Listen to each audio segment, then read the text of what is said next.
In 2020, you lost, but you didn't just lose. You also the leader of the BC Liberals removed you from the caucus, so that removed you from the party. So, but a lot led up to that. So, I mean, walk me through that timeline. How did that come to be? Because it started almost 2 or 3 years earlier. Yeah. Well, it really started in June of that year of 2020 when an NDP-funded think tank called the Ed Broadbent Institute put out a press release saying that an ad that a number of MLAs had put in a Christian magazine called The Light was homophobic and transphobic and so on. And that set the cat among the pigeons as the media took up the cry and took... And what did the ad say? The ad was just congratulating people at Easter.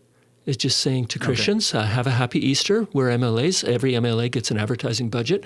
So often MLAs, a dozen at a time, will pay $80 each and put an ad in the paper because they think their voters will read it. And all MLAs do that. And The Light is what was their issue with that magazine? It's a mainstream Christian magazine. It is a lot of nice people writing lovely Christian stuff. There was an editorial that expressed concern about conversion therapy, saying that ministers and other professionals could be dragged into, it was in support of conversion therapy, but it said people who are giving well-meaning advice to children could be dragged in as criminals, and it expressed concern about that, and the press progress took that to mean that it was transphobic, and I think it was highly unfortunate. So as soon as that happened, my leader, Andrew Wilkinson, put out a tweet apologizing and saying that we were going to review what the things that we would advertise in, suggesting that we wouldn't advertise in The Light anymore. There was a policy, I don't know if there still is, but in the BC Liberal caucus, that you can say what you like as long as you tell caucus ahead of time what you want to say. And that was not followed in this case. And so when Andrew went out, it was a bit of a shock. Although they phoned me just ahead of time to say, Andrew's going out, this is what he's going to say, but there was no discussion. It was just, that was what was going to happen. And so my colleagues, taking their cue from that, started to tweet out saying that they were sorry too. And they didn't ask about my opinion on that or how that might impact me.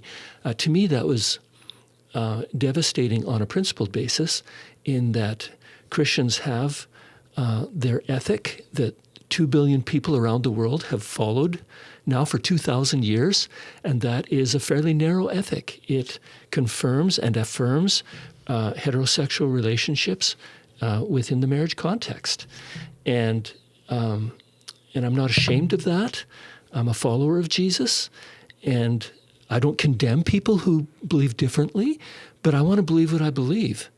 And so when others started to go out on their own publicly, speaking against what I felt was the Christian ethic, then I felt I'm going to go out and say something too. And so a lady, people had been calling me saying, do you want to comment on this? Because they knew I might have views. And I said, no comment. But finally I decided, okay, I'm going to take an interview. And so I did, by a lady named Jen St. Denis from CTV, and I didn't know her. There was no reason in particular you picked her. She was just the next on the list. She was the next on the list. And so I said, okay, I'm going to do it. And I did it. And then I told our communications person after that I had done it. And he said, this was Jen St. Denis' last day at CTV. She's going over to the Tyee today. And the Tyee is the far-left newspaper in Vancouver. I had no idea. So it was it was an unfortunate choice on my part. And she, I felt, really,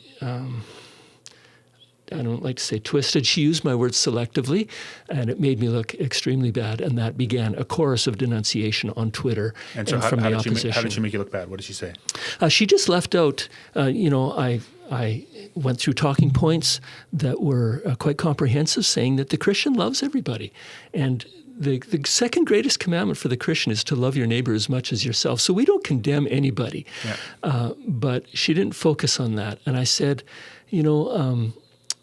Spencer Chandler Herbert, who is a gay MP or a gay MLA who's married, wanted me to resign. I did a press conference and a 2-page letter and everything. And I said, he feels hurt. I feel a bit hurt too.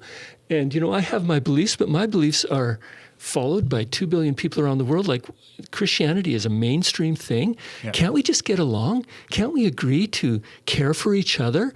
And so we have differences. We lay them aside. We're British Columbians. We believe in the rule of law and democracy and, help for the poor and a whole lot of other stuff. Why can't we stop condemning each other? We live in a culture of condemnation. Of course, that never came through.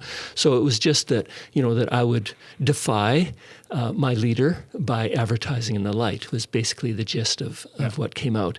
And so that did not sit well.